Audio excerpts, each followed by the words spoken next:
Assalamualaikum warahmatullahi wabarakatuh. Halo semuanya, kembali lagi dengan saya Sergian Firdaus dengan nomor NPM 237002043. Pada video kali ini, sini saya akan membuat tugas kelompok yang dimana tugasnya sendiri itu membuat rangkaian PWM dan SPWM menggunakan Arduino. Adapun parameternya sendiri, yang pertama itu frekuensinya harus 50 Hz dan yang kedua sinyal segitiganya itu harus 2000 Hz.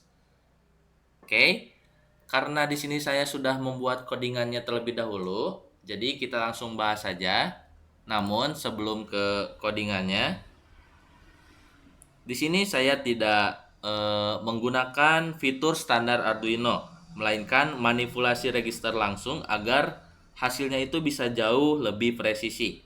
Oke, lanjut ke bagian pembahasan library. Yang pertama, ini merupakan library standar untuk mengakses nama-nama register. Dan untuk yang baris kedua sudah bisa kalian lihat sendiri. Di situ ada interrupt yang dimana library wajib agar kita bisa menggunakan fitur interupsi yang memungkinkan program berhenti sejenak untuk menjalankan tugas khusus.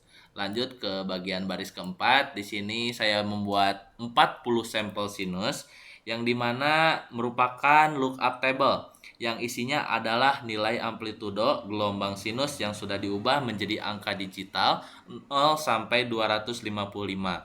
Dan di sini ada angka 127 yang dimana merupakan titik tengah, angka 255 merupakan puncak atasnya dan angka 0 di sini merupakan puncak bawah. Oke, lanjut ke baris ke-12. Di sini ada volatile win 8 underscore T indeks sama dengan 0 yang dimana merupakan variabel penanda posisi tabel. Dan kata volatile di sini itu wajib digunakan karena variabel ini nilainya berubah di dalam fungsi interupsi. Oke, setelah itu lanjut ke bagian 14 sampai 21.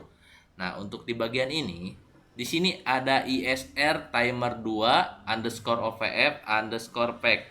Yang dimana untuk ISR sendiri ini merupakan fungsi yang otomatis berjalan setiap kali timer 2-nya itu penuh atau mengalami overflow.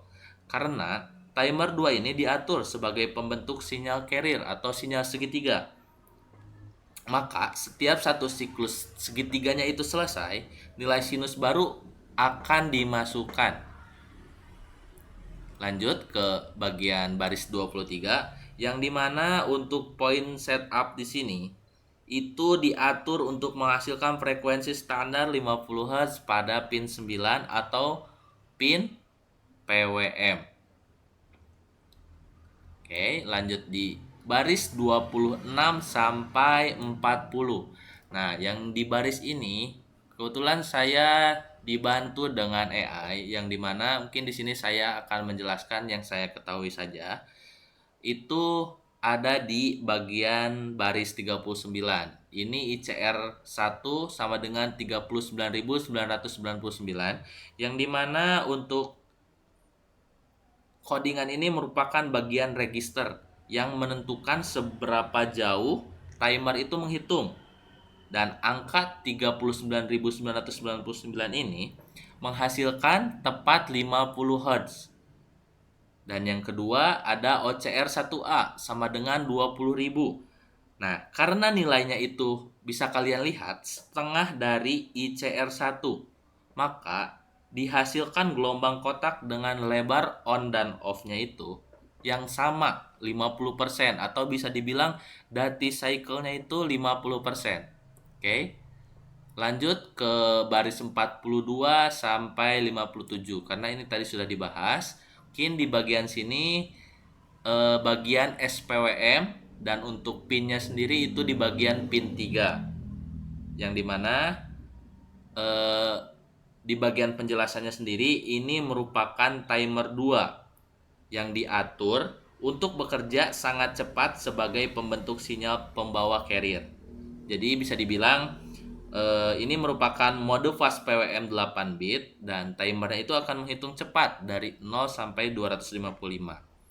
Nah, di sini ada free scalar 32 yang dimana menghasilkan frekuensi sekitar 2 kHz. Dan inilah yang merupakan sinyal segitiga yang akan dimodulasi oleh sinus tadi. Lanjut ke bagian baris 59 sampai 61. Nah, perlu kalian ketahui, baris ini merupakan baris yang sangat penting. Kenapa? Karena tanpa time SK2 ini, fungsi ISR di atas tidak akan pernah berjalan. Nah, fungsi ini tidak akan pernah berjalan.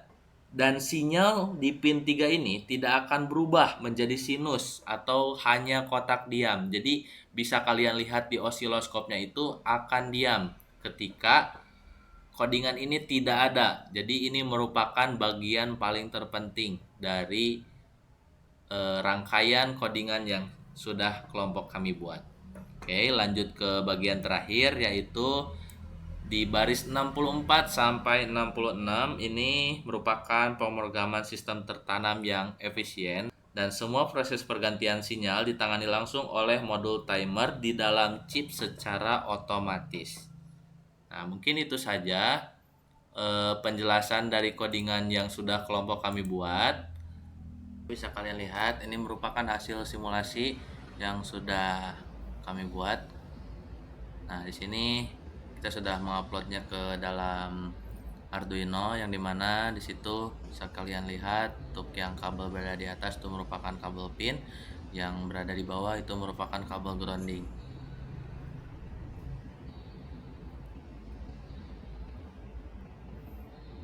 Dan untuk visualisasi pada osiloskopnya sendiri bisa dilihat tuh, channel yang kuning itu merupakan yang PWM dan channel yang biru itu merupakan yang SPWM. Dan untuk parameternya sendiri sana bisa terlihat 50 Hz dan sinyal segitiganya itu 2000. Nah, baik, mungkin cukup sekian yang bisa saya jelaskan untuk tugas elektronika daya. Terima kasih yang sudah melihat dari awal sampai akhir. Assalamualaikum warahmatullahi wabarakatuh.